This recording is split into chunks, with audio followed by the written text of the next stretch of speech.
más tarde y a través del teléfono, enriqueciendo la emisión de la Hora del Campo, el ingeniero Javier Pena Venturielo nos frustró el off the record justo hoy. Buen día, ingeniero. Buenos días, ¿qué tal? ¿Cómo estás tú? Pero para el próximo martes va a ser mucho más rico el off the record, ¿viste? Va a haber más información. Ayer asumieron los ministros, como tú comentabas, pero creo que uno de los ministros que más marcó un poco la emergencia en la cual estamos viviendo fue el ministro de Trabajo, ¿no? Él manejó algunos datos oficiales que realmente a algunas personas les sorprendieron y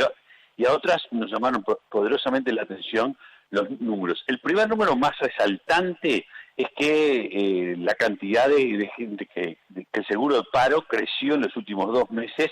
en relación a todo el histórico que estamos teniendo, debido a el lentecimiento que estamos viviendo en la actividad uruguaya y por el fracaso del turismo, ¿no? O sea, claro, vinieron mucha gente, pero no quiere decir que gasten. Todos los que operan en el mercado modelo para el este se quejan de ese tema, y no solamente los operadores del mercado modelo, sino también los que proveen de chacinados, carne, etcétera, etcétera, bebidas, se quejan de que hay mucha gente, pero sin plata, sin dinero, ¿no? Turismo gasolero, como se le llaman los argentinos, y esto hace que hay empresas que se terminó la temporada temprano y envíen sus trabajadores al seguro de paro. Pero también otras empresas que no están vinculadas al turismo empezaron a aumentar el número de personal que estaban mandando el seguro de paro. Y esto se ve reflejado en los números de los últimos 2 meses que hablaba el señor ministro. Pero además dijo algo que es muy interesante: la desocupación entre los jóvenes de menos de 30 años ya igualó la del 2002. Esto es un tema muy interesante porque acá en Uruguay se hizo, y era un poco la columna justo que íbamos a tocar nosotros, aunque no estuvieran las palabras del ministro, ¿no? La línea base en los últimos años hizo un mito que la crisis del 2002 fue la madre de todas las crisis, y que la crisis del 2002 es la que nos marcó y la que generó, y donde los niños comían pasto, etcétera, etcétera, todo lo que hemos escuchado. Ahora, los que hemos vivido 3 crisis, y tú has vivido alguna más que yo en el caso mío, nosotros consideramos que la peor crisis fue la del 74, la de 1974, que la del 82 fue juego de niño, y la del 2002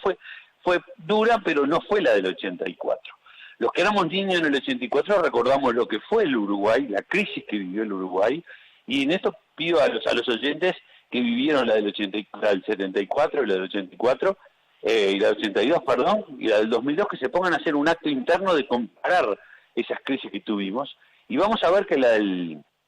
74, crisis petrolera, en aquel momento a mi padre le tocó negociar entre los grupos como productor para hacer el canje de carne por tractores Massey Ferguson, con Inglaterra, que Inglaterra estaba desesperada de hacer ese canje, y Uruguay en aquel momento no aceptó el transar carne y alimentos por tractores, y se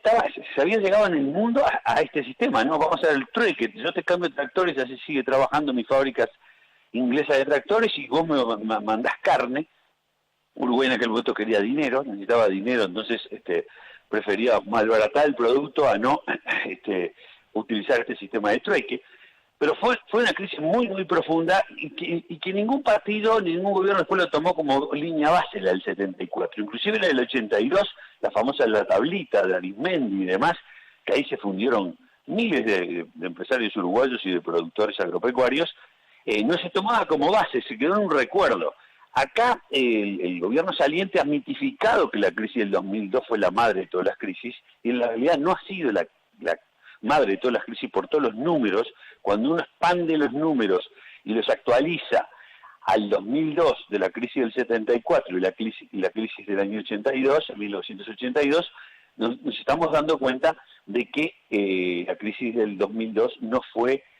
lo que en términos económicos lo que fue la del 84. Por supuesto, ni que hablar de la de 1880, que ahí hay todo un libro muy bueno que es gratis, que se puede bajar de la página de la CSIC, de la Universidad de la República, que lo hizo Barran, sobre cómo fue la primera gigantesca endeudamiento y crisis que vivió Uruguay al cambiar la tecnología del tasajo a la carne enfriada, y eso el Uruguay le pegó ferozmente, porque venía viviendo una vida rumbosa el Uruguay con la producción de tasajo, y de golpe aparece la tecnología del frío, Uruguay no se adapta, y entonces se genera una crisis gigantesca, porque si no nos quedamos sin mercados en el mundo, y esto generó entonces una crisis muy, muy violenta, que esa sí se la considera la primer gran crisis históricamente y económicamente crisis que hay que recordar que según los estudios que hicieron estos historiadores, se terminó de pagar esa crisis en 1981 por el gobierno militar de la época. O sea, nos fuimos de 1880 a 1981 pagando intereses y amortizando la deuda que se había generado en esta primera gran crisis, que sí es la que se considera la más fuerte y la que más golpeó y la que más se recuerda por parte de los uruguayos. O sea, creo que va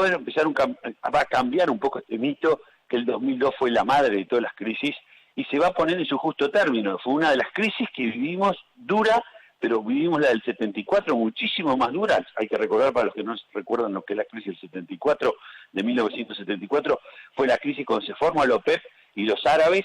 y los venezolanos dijeron: el petróleo es nuestro, no es más americano ni inglés, por lo tanto nosotros ponemos los precios, y ahí hicieron saltar el precio del petróleo a las nubes. Entonces se generó un problema internacional y financiero gigantesco que nos golpeó a Uruguay fortísimamente por dos motivos: porque éramos productor de commodities que no subieron, pero por otro lado éramos consumidores natos de petróleo, entonces nuestras cuentas nacionales quedaron en un déficit gigantesco, y eso produjo lo que conocimos como la crisis del petróleo del 74. Era un poco el concepto, Serrano, y dejaríamos como de ver a todos aquellos que han vivido más de una crisis, de todas las crisis, a ver si, razonando en el tiempo, la del 2002, que es lo que están dando los números hoy, la del 2002 no es la madre de todas las crisis, si fue más dura la del 82, o fue más dura la de 1974, o alguna más que se conoció, como la devaluación que se hizo con Assini de ministro en el año 68, que también esa fue muy cruel porque hubo una devaluación muy fuerte de nuestra moneda. Hasta el próximo martes, Serrano.